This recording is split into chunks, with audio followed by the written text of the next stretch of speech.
ರಾಘವೇಂದ್ರ ರಾಜ್ಕುಮಾರ್ ಅವರ ಮಗ ಮತ್ತು ಗಣಿ ದುಡ್ಡಿನ ದಣಿ ಜನಾರ್ದನ್ ರೆಡ್ಡಿ ಮಗ ಒಂದೇ ದಿನ ಅಖಾಡಕ್ಕೆ ಇಳಿತಿದ್ದಾರೆ. ಹೌದು, ಯುವರಾಜ್ ಕುಮಾರ್ ಅಭಿನಯದ ಎಕ್ಕ ಮತ್ತು ಕಿರೀಟಿ ಅಭಿನಯದ ಜೂನಿಯರ್ ಸಿನಿಮಾಗಳು ಒಂದೇ ದಿನ ತೆರೆಗೆ ಬರ್ತಿವೆ. ಕಿರೀಟಿ ಬೆಂಬಲಕ್ಕೆ ರಾಜಕಾರಣಿ ಜನಾರ್ದನ್ ರೆಡ್ಡಿ ನಿಂತಿದ್ರೆ, ಯುವರಾಜ್ ಕುಮಾರ್ ಬೆನ್ನಿಗೆ ಪುನೀತ್ ರಾಜ್ಕುಮಾರ್ ಅಭಿಮಾನಿಗಳು ನಿಂತಿದ್ದಾರೆ. ಮತ್ತೊಂದ್ ಕಡೆ ಸಿದ್ದರಾಮಯ್ಯ ಅವರು ಕೂಡ ಯುವರಾಜ್ ಕುಮಾರ್ ಚಿತ್ರಕ್ಕೆ ಬೆಂಬಲ ಕೊಟ್ಟಿದ್ದಾರೆ. ಮುಖ್ಯಮಂತ್ರಿ ಸಿದ್ದರಾಮಯ್ಯ ಅವರನ್ನು ಭೇಟಿ ಮಾಡಿದ ಚಿತ್ರತಂಡ ಎಕ್ಕ ಪ್ರೀಮಿಯರ್ ಶೋಗೆ ಆಹ್ವಾನಿಸಿದೆ. ರಾಜ್ಕುಮಾರ್ ಕುಟುಂಬದ ಮೇಲೆ ಪ್ರೀತಿ ಮತ್ತು ಮೆಚ್ಚುಗೆಯನ್ನು ವ್ಯಕ್ತಪಡಿಸಿರುವ ಸಿಎಂ ಯುವರಾಜ್ ಕುಮಾರ್ಗೆ ಶುಭ ಕೋರಿದ್ದಾರೆ. ಆದರೆ ಜನಾರ್ದನ್ ರೆಡ್ಡಿ ಮಗನ ಚಿತ್ರವನ್ನು ನೋಡಲು ಸಿಎಂ ಸಿದ್ದರಾಮಯ್ಯ ಅವರಿಗೆ ಯಾವುದೇ ಆಹ್ವಾನ ಹೋಗಿಲ್ಲ. ಅದಕ್ಕೆ ಕಾರಣ, ಈ ಹಿಂದೆ ಸಿದ್ದರಾಮಯ್ಯ ಮತ್ತು ಜನಾರ್ದನ್ ರೆಡ್ಡಿ ನಡುವೆ ಆಗಿದ್ದ ದೊಡ್ಡ ಜಗಳಗಳು. 2018ರಲ್ಲಿ ಒಮ್ಮೆ ಗಣಿ ಅಕ್ರಮದ ವಿಷಯದಲ್ಲಿ ಶುರುವಾದ ಜನಾರ್ದನ್ ರೆಡ್ಡಿ ಮತ್ತು ಸಿಎಂ ಸಿದ್ದರಾಮಯ್ಯ ಅವರ ನಡುವಿನ ವಾಕ್ಸ್ಮಾರ್ ತೀರಾ ವೈಯಕ್ತಿಕ ಮಟ್ಟವನ್ನ ತಲುಪಿತ್ತು. ಸಿದ್ದರಾಮಯ್ಯ ಅವರ ಮಗನ ಸಾವಿಗೆ ಅವರ ಅಪ್ಪ ಮಾಡಿದ ಪಾಪ ಕಾರಣ ಅಂತ ಜನಾರ್ದನ್ ರೆಡ್ಡಿ ಹೇಳಿಕೆ ನೀಡಿಬಿಟ್ಟಿದ್ರು. ಜನಾರ್ದನ್ ರೆಡ್ಡಿ ಅವರ ಈ ಹೇಳಿಕೆಗೆ ತೀವ್ರ ವಿರೋಧ ವ್ಯಕ್ತವಾಗಿತ್ತು. ಜನಾರ್ದನ್ ರೆಡ್ಡಿರವರ ಈ ಕೀಳು ಮಟ್ಟದ ಹೇಳಿಕೆಗೆ ತಮ್ಮದೇ ಶೈಲಿಯಲ್ಲಿ ಪ್ರತಿಕ್ರಿಯೆ ನೀಡಿದ್ದ ಸಿದ್ದರಾಮಯ್ಯ, ನನ್ನ ಮಗನ ಸಾವು ನನಗೆ ದೇವರು ಕೊಟ್ಟ ಶಿಕ್ಷೆ ಅಂತ ಮಾಜಿ ಸಚಿವ ಜನಾರ್ದನ್ ರೆಡ್ಡಿ ಹೇಳಿದ್ದಾರೆ. ನಿಮ್ಮ ಪಾಪಗಳಿಗಾಗಿ ದೇವರು ನಿಮ್ಮ ಮಕ್ಕಳಿಗೆ ಶಿಕ್ಷೆ ನೀಡದಿರಲೆಂದು ಬೇಡಿಕೊಳ್ಳುತ್ತೇನೆ ಅಂತ ಸಿದ್ದರಾಮಯ್ಯ ಟಾಂಗ್ ಕೊಟ್ಟಿದ್ರು. ಸಿದ್ದರಾಮಯ್ಯ ಅವರ ಈ ಹೇಳಿಕೆ ಭಾರಿ ಮೆಚ್ಚುಗೆ ಗಳಿಸಿತ್ತು. ಯಾವುದೇ ದ್ವೇಷವಿಲ್ಲದೆ ಮೃದುವಾದ ಮಾತುಗಳಿಂದಲೇ ಸಿದ್ದರಾಮಯ್ಯ ರೆಡ್ಡಿಗೆ ಉತ್ತರ ಕೊಟ್ಟಿದ್ರು. ಆದ್ರೆ ಜನಾರ್ದನ್ ರೆಡ್ಡಿ ಹೇಳಿಕೆಗೆ ಭಾರಿ ವಿರೋಧ ವ್ಯಕ್ತವಾಗಿತ್ತು. ಯಾವುದೇ ವ್ಯಕ್ತಿ ಮತ್ತೊಬ್ಬರ ಸಾವನ್ನು ಬಯಸುವ ಮೂಲಕ ರಾಜಕೀಯ ನಡೆಸುವುದು ಅವರ ವ್ಯಕ್ತಿತ್ವಕ್ಕೆ ಶೋಭೆ ತರುವುದಿಲ್ಲ. ಸಾವು ಬಯಸುವುದು ಕೊಳಕು ಮನಸ್ಸಿನ ಸಂಕೇತ ಅಂತ ದಿನೇಶ್ ಗುಂಡೂರಾವ್ ಕೂಡ ಪ್ರತಿಕ್ರಿಯೆ ನೀಡಿದ್ರು. ಸಿದ್ದರಾಮಯ್ಯ ಅವರು 4 ವರ್ಷ ನನ್ನ ಜೈಲಿನಲ್ಲಿ ಕೊಳೆಯುವಂತೆ ಮಾಡಿದ್ದಾರೆ. ಅದಕ್ಕೆ ದೇವರು ಅವರ ಹಿರಿಯ ಮಗ ರಾಕೇಶ್ ಸಾವಿನ ಮುಖಾಂತರ ಶಿಕ್ಷೆ ಕೊಟ್ಟಿದ್ದಾರೆ ಅಂತ ಜನಾರ್ದನ್ ರೆಡ್ಡಿ 2018ರಲ್ಲಿ ಟಿವಿ ಸಂದರ್ಶನ ಒಂದರಲ್ಲಿ ಹೇಳಿದ್ರು. ಕೆಟ್ಟವರಿಗೆ ಭಗವಂತ ಬುದ್ಧಿ ಕಲಿಸ್ತಾನೆ. ನನ್ನನ್ನು ನನ್ನ ಮಕ್ಕಳಿಂದ 4 ವರ್ಷ ದೂರ ಇರುವಂತೆ ಮಾಡಿದ ಸಿದ್ದರಾಮಯ್ಯಗೆ ದೇವರು ಅದೇ ರೀತಿ ಸರಿಯಾಗಿ ಬುದ್ಧಿ ಕಲಿಸಿದ್ದಾನೆ.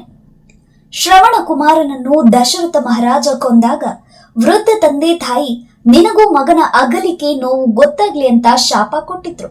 4 ವರ್ಷ ನನ್ನಿಂದ ದೂರಾಗಿ ನನ್ನ ಮಕ್ಕಳು ಏನೆಲ್ಲಾ ಕಷ್ಟ ಅನುಭವಿಸಿದ್ರು, ಅದಕ್ಕೆ ಕಾರಣವಾದ ಎಲ್ಲರೂ ಅನುಭವಿಸುತ್ತಾರೆ ಎಂದಿದ್ರು. ಇದಕ್ಕೆ ಉತ್ತರ ನೀಡಿದ್ದ ಸಿದ್ದರಾಮಯ್ಯ, ಜನಾರ್ದನ್ ರೆಡ್ಡಿ ಮಾಡಿರುವ ಪಾಪಗಳಿಗೆ ಮಕ್ಕಳಿಗೆ ಶಿಕ್ಷೆಯಾಗದಿರ್ಲಿ ಅಂತ ಪ್ರಾರ್ಥಿಸುವ ಮೂಲಕ ಪ್ರಬುದ್ಧತೆ ಪ್ರದರ್ಶಿಸಿದ್ರು. ಇವರಿಬ್ಬರ ಜಗಳ ಇಂದಿಗೂ ಮುಂದುವರೆದೇ ಇದೆ. ಇದೀಗ ಜನಾರ್ದನ್ ರೆಡ್ಡಿ ತಮ್ಮ ಮಗನನ್ನು ದೊಡ್ಡ ಮಟ್ಟದಲ್ಲಿ ಹೀರೋ ಮಾಡ್ತಾ ಇದ್ದಾರೆ. ಕಿರೀಟಿ ಮೊದಲ ಸಿನಿಮಾ ಪ್ಯಾನ್ ಇಂಡಿಯಾ ಲೆವೆಲ್ ನಲ್ಲಿ ಬಿಡುಗಡೆ ಆಗುತ್ತಿದೆ. ಕನ್ನಡ, ತೆಲುಗು, ತಮಿಳ್, ಮಲಯಾಳಂ ಹಾಗೂ ಹಿಂದಿ ಭಾಷೆಯಲ್ಲಿ ಜೂನಿಯರ್ ಸಿನಿಮಾ ರಿಲೀಸ್ ಆಗಲಿದೆ. ಕಿರೀಟಿ ನಾಯಕನಾಗಿ ಚಿತ್ರರಂಗಕ್ಕೆ ಚೊಚ್ಚಲ ಹೆಜ್ಜೆ ಇಟ್ಟಿರುವ ಜೂನಿಯರ್ ಸಿನಿಮಾ ತೆರೆಗೆ ಬರುವ ದಿನಾಂಕ ನಿಗದಿಯಾಗಿದೆ. ಜುಲೈ 18ಕ್ಕೆ ಜೂನಿಯರ್ ಚಿತ್ರ ಬೆಳ್ಳಿ ಪರದೆ ಅಖಾಡಕ್ಕೆ ಇಳಿಯುತ್ತಿದೆ. Crazy star Ravichandran, Genelia, Ritesh Deshmukh junior ಚಿತ್ರದ ಪ್ರಮುಖ ಪಾತ್ರದಲ್ಲಿ ನಟಿಸಿದ್ದಾರೆ. ಕಿರೀಟಿಗೆ ಜೋಡಿಯಾಗಿ ನಟಿ ಶ್ರೀಲೀಲಾ ನಾಯಕಿಯಾಗಿ ಸಾಥ್ ಕೊಟ್ಟಿದ್ದಾರೆ. ಇನ್ನು ಹಲವು ತಾರೆಯರು ಈ ಚಿತ್ರದ ತಾರಾ ಬಳಗದಲ್ಲಿದ್ದಾರೆ. ಮತ್ತೊಂದ್ ಕಡೆ ಡಾಕ್ಟರ್ ರಾಜ್ಕುಮಾರ್ ಅವರ ಮೊಮ್ಮಗ ಯುವರಾಜ್ ಕುಮಾರ್ ಅವರ 2ನೇ ಸಿನಿಮಾ ಎಕ್ಕ ಕೂಡ ಜುಲೈ 18ಕ್ಕೆ ರಿಲೀಸ್ ಆಗ್ತಿದೆ. ಜೂನಿಯರ್ ಚಿತ್ರಕ್ಕಿಂತಲೂ ಹೆಚ್ಚಿನ ಕ್ರೇಜ್ ಎಕ್ಕ ಸಿನಿಮಾದ ಮೇಲಿದೆ. ಎಕ್ಕ ಸಿನಿಮಾದ ಕ್ರೇಜ್ ಬೇರೆ ಇದೆ. ಡೈರೆಕ್ಟರ್ ರೋಹಿತ್ ಪದಕಿ ಅಪ್ರೋಚ್ ಇಲ್ಲಿ ವಿಭಿನ್ನ ಅನಿಸುತ್ತಿದೆ. ಟ್ರೈಲರ್ ರಿಲೀಸ್ ಮುಂಚಿನ ಅಭಿಪ್ರಾಯ ಒಂದು ರೀತಿ ಇತ್ತು, ಆದ್ರೆ ಟ್ರೈಲರ್ ಬಂದ್ಮೇಲೆ ನಿಜಕ್ಕೂ ಒಂದು ಕಥೆಯನ್ನ ಬೇರೆ ರೀತಿನೇ ಹೇಳುತ್ತಿದ್ದಾರೆ ಅನಿಸುತ್ತಿದೆ. ಜುಲೈ 18ರಂದು ಎಕ್ಕ ಎಲ್ಲೆಡೆ ರಿಲೀಸ್ ಆಗುತ್ತಿದೆ. ಯುವ ಸಿನಿಮಾ ಆದ್ಮೇಲೆ ಈ ಚಿತ್ರದಲ್ಲಿಯೇ ಯುವ ಪ್ರೇಕ್ಷಕರನ್ನ ರಂಜಿಸೋಕೆ ಬರ್ತಿದ್ದಾರೆ. ಮುತ್ತು ಅನ್ನುವ ರೋಲ್ ಮಾಡಿದ್ದಾರೆ. ಅಮ್ಮನ ಪಾತ್ರದಲ್ಲಿ ನಟಿ ಶ್ರುತಿ ಅವರು ಅಭಿನಯಿಸಿದ್ದಾರೆ. ಹಳ್ಳಿಯಿಂದ ಸಿಟಿಗೆ ಬರೋ ಮುತ್ತುನ ಕತೆ ಇದರಲ್ಲಿದೆ. ಈ ಒಂದು ಚಿತ್ರ ಅತಿ ದೊಡ್ಡ ಗೆಲುವಿನ ಹೊಸ ಭರವಸೆ ಮೂಡಿಸುತ್ತಿದೆ ಅಂತಲೇ ಹೇಳಬಹುದು. ಇತ್ತೀಚೆಗೆ ಅಭಿಮಾನಿಗಳೊಟ್ಟಿಗೆ ಹುಟ್ಟುಹಬ್ಬ ಆಚರಿಸಿಕೊಂಡ ಬಳಿಕ ಮಾಧ್ಯಮಗಳ ಜೊತೆಗೆ ಮಾತನಾಡಿದ ನಟ ಶಿವರಾಜ್ ಕುಮಾರ್ ಹಲವು ವಿಷಯಗಳನ್ನು ಹಂಚಿಕೊಂಡ್ರು. ಇದೇ ಸಮಯದಲ್ಲಿ ಶಿವಣ್ಣನ ತಮ್ಮನ ಮಗ ಯುವರಾಜ್ ಕುಮಾರ್ ನಟನೆಯ ಎಕ್ಕ ಸಿನಿಮಾ ಬಿಡುಗಡೆ ಆಗುತ್ತಿರುವುದಕ್ಕೆ ಶುಭ ಹಾರೈಸಿದ್ರು. ಜೊತೆಗೆ ಜನಾರ್ದನ್ ರೆಡ್ಡಿ ಅವರ ಪುತ್ರ ಕಿರೀಟಿ ಅವರ ಸಿನಿಮಾಗೂ ಶುಭ ಹಾರೈಸಿದ್ದಾರೆ.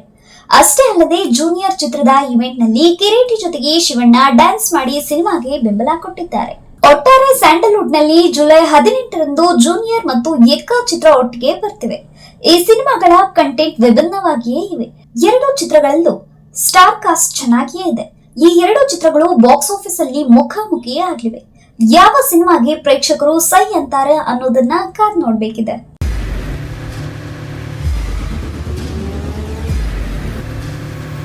ಪ್ರಜಾಮಾರ್ಗ ನ್ಯೂಸ್, ಇದು ಜನಸಾಮಾನ್ಯರ ಧ್ವನಿ. ನಮಸ್ಕಾರ.